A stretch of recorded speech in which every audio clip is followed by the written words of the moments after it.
Hey guys, welcome back to the channel. Techno Talks here. So in today's video, we're going to be checking out the Pixel 6 and the Google Pixel 6 Pro. So finally this year, Google actually made a phone that can go up against the Samsung Galaxy S21 Ultra and the iPhone 13 Pro. So it made an actual flagship this year, and they also made another phone for anybody that's looking for a budget device. So they do both use the same Google Tensor chip, so I actually want to go ahead and compare these later on just to see how well they compare and if it's actually worth paying $300 more for the Pixel 6 Pro rather than just getting the Pixel 6. So let's go ahead and begin. First up, I'd like to check out the boxes for both of these. So I do have the black color for this, and then for the Pixel 6 I have the kind of coral color. So it has a two-tone design. The black one, it just has a lighter black color up top. However, with the other colors, you can definitely tell that it has a two-tone design. The prices on these are going to be $599 for the Pixel 6, and this is in USD, and then it's going to be $899 for the Pixel 6 Pro. So you are paying a premium price for the Pixel 6 Pro, and let's go ahead and see if you're getting a premium device. So let's go ahead and open these up. Here on the back, we just have hashtag Team Pixel, Pixel 6 Pro. This does have a 6.7-inch display, and it is the 128GB variant, and it also says Stormy Black right there. So let's go ahead and pull these tabs right here. If I can manage to get this one. And then also the same thing on the Pixel 6. Boom. And boom. So on the side of the Pixel 6 Pro, we do get this black color on the two sides, and then on the top and bottom, it is a white color. So they did make something different. Maybe that's only for the black color. However, I'm not exactly sure. So let's go ahead and open both of these up at the same time in 3, 2, 1. Boom. So here are our two new devices from Google, and they look beautiful. So they look really nice. This black color, I'm really digging it. It's like this grayish color. It's not exactly black, and it stands out really nice as well and looks really nice. And then we also have this one right here, the kind of coral. So it's a pinkish color down here, and then it's a little darker. It's like an orange color, and then we have our camera bump for both of these, which is pretty big. Honestly, it's a pretty cool design, and it's something that distinguishes Google's devices from other phones now, which is really nice. So here are our two devices, our two brand new Google devices. So the Pixel 6 and the 6 Pro. They don't have too big of a difference when you just look at them like this, but I will go ahead and talk about the specs after I set up both of these devices. So here inside the box, we do only get a charging cable, and then we also do get a USB-A to USB-C if you want to transfer anything from there. That is not the best thing. I wish they included the wall adapter. However, they are selling it separately now. We get our SIM ejection tool inside this, and then probably some instructions and some manuals, which we really don't need to read. And it's the same situation on the Pixel 6 box as well. So let's go ahead and plop these to the side and check out these devices. So here we have our Pixel 6 Pro. Let me go ahead and pull this tab real quick. Boom. And then on the Pixel 6, boom. So here we have both of our devices, and they both look really beautiful. So already, one thing I'd like to tell you guys is it does have these curved edges on the Pixel 6 Pro, which I definitely enjoyed when I had it on my devices. Right now I do have the S21 and the 13 Pro, and they both have a flat screen. I do have an S10 Plus from before. I don't use it, but I really like the S10 Plus design with the display, and this actually reminds me a lot about that, or even the Note 20 Ultra, which it is really similar, or maybe the Note 10 Plus. So here we have both of our devices. They both look really nice and beautiful, and honestly, I'm really liking these phones. So maybe like the phones before, they really weren't flagship level, and this year they finally nailed it, I think. So I will have to use these for a little while just to see how well they are, but for now, I'm really liking these phones. So let's go ahead and turn these on, and let me go ahead and get these set up. And while we are waiting for them to turn on, let's go ahead and check these devices out. So we do get this nice edge. It isn't a two-tone power button and like the volume rocker, so it's only one color. We have this black color for this, and they're both on the same side again. So we have our volume rocker down here and our power button up here. And then for the 6, it's the same situation. We do get a black side. It's like this matte finish on the side. And then on the 6 Pro, it's actually not a matte finish. It's similar to what the 13 Pro has. However, it doesn't leave as much fingerprints as the iPhone 13 Pro. So the camera bump is relatively large, but it does look really nice. And so I actually kind of like it, so it really won't bother me. So here's our setup screen. I'm gonna go ahead and go through the setup real quick. I'll go ahead and do it, and then once I'm done with the setup, I will get back to y'all just to talk about the specs and just check out these phones. So I will get back to y'all in a sec. Okay, so I now have both the devices finally set up. It didn't take too long. It takes like 5 minutes to get these set up. Just log into your Google account and whatnot. So now we can actually go ahead and check these devices out. So here on the right, we have our Pixel 6 Pro, and then we have our Pixel 6 right here.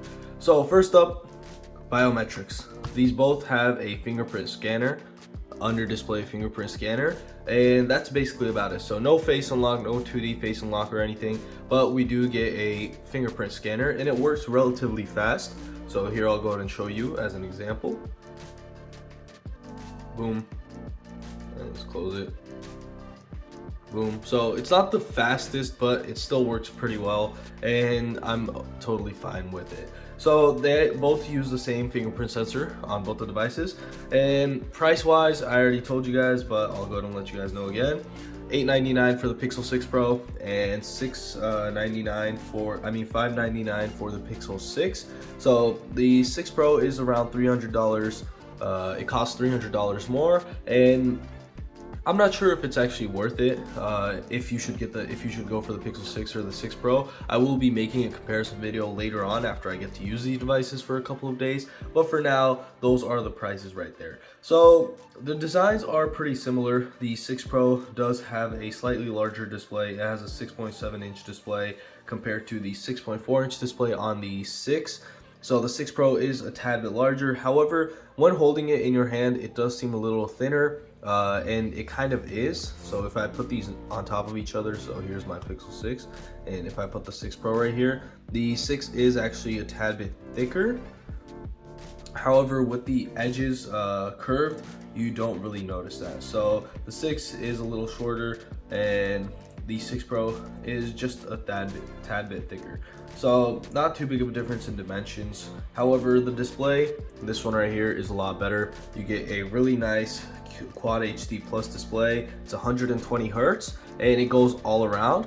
And then we have our Edge display as well, so it has an edge. It's very similar to the S10 series, and so I kind of really do enjoy it because I really like the S10 Plus, the one that I have. And on the Pixel 6, we do get larger bezels, and it is definitely noticeable. I wish it wasn't that large because it does take it away from the premiumness of the device. So the Pixel 6 Pro definitely looks a lot more premium from the front than the Pixel 6. The 6 Pro looks a lot more premium than the Pixel 6 from the front. However, if the bezels don't bother you, you still do get a really nice display. You get a full HD Plus display, and it is 90 Hertz, so you still do get a high refresh rate display. But the one on the Pixel 6 Pro is just a tad bit better. So obviously these devices do have a lot of differences. Hardware wise, they both use Google's Tensor chip, and the Pixel 6 actually has 8 gigabytes of RAM, so they have amped up the RAM for both the devices. And for the 6 Pro, you get 12 gigabytes of RAM, which is a really nice amount. They do come with 128 and 256 gig options for storage. I do have the 128 for both of these devices right here, so that is okay. I'm definitely fine with 128 gigabytes. So on the back, we obviously have our cameras. On the 6 Pro, we actually have a triple camera setup, so we get a 50 megapixel and a 48 megapixel and a 12 megapixel camera setup, and then we also get a 11.1 megapixel front camera. And for the Pixel 6, we actually get a dual camera setup. We get a 50 megapixel main camera and a 12 megapixel camera as well, and then we also have an 8 megapixel front facing camera. So overall, those do seem like really nice specs. However, we will actually have to test these out just to see if those camera specs are going to make a really big increase in that. So now let's go ahead and open up these devices and go into our camera app. So this is the first time I'm checking it out, so allow camera, I'm gonna say while using the app, and then turned on my default save location and tap shot, so just click done. So we get a 0.7 wide angle, so it's not the best. There is a 0.5 on the iPhone 13 Pro. This isn't as wide, and then we get a 1 times, 2 times, 4 times, and it goes all the way up to 20 times. So that is really nice. I will have to actually take some photos with these just to see how well those 20 times shots are.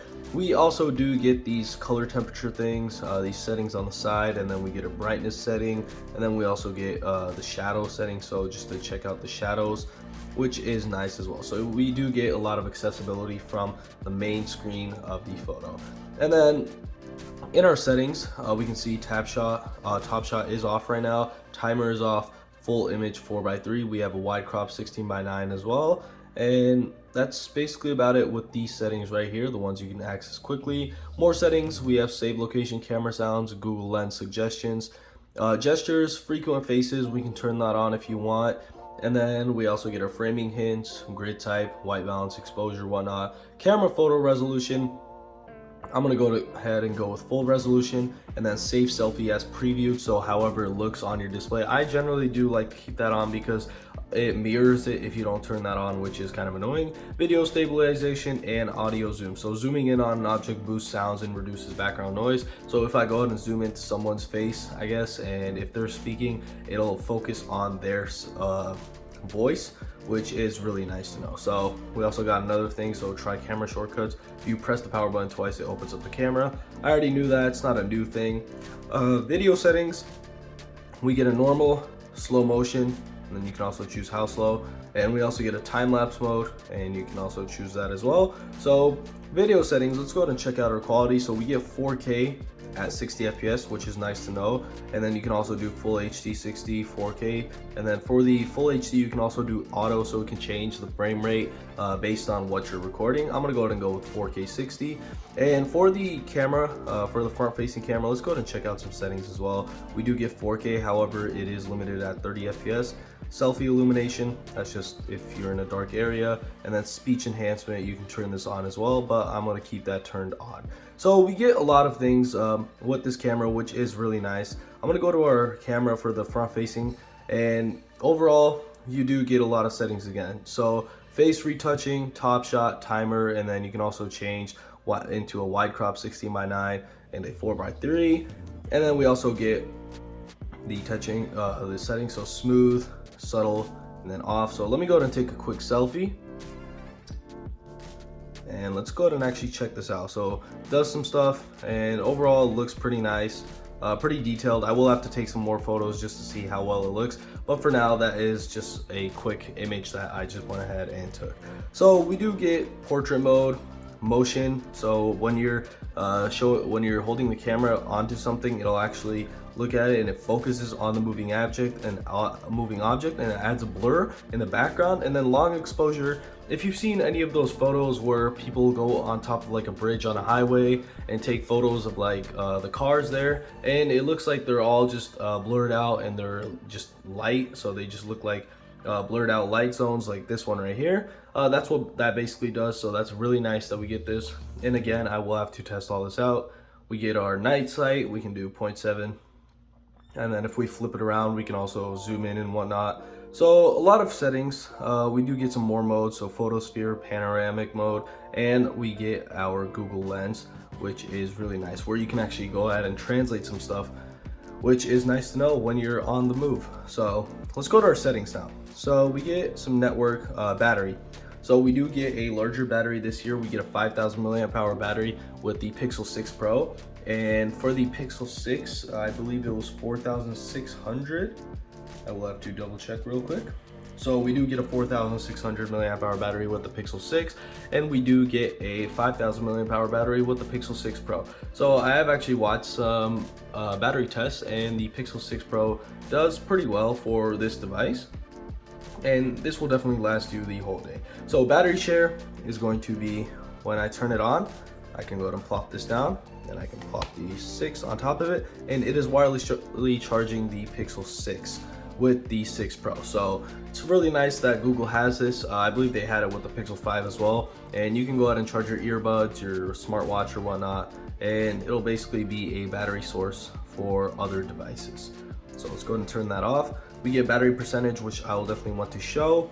Adaptive preferences, so adaptive battery, adaptive charging. I usually keep all those on, and then it shows our battery usage and whatnot, and battery saver. So we get extreme battery saver, which basically blocks off a lot of the apps. You only get access to a couple of apps, and you get incredible battery life.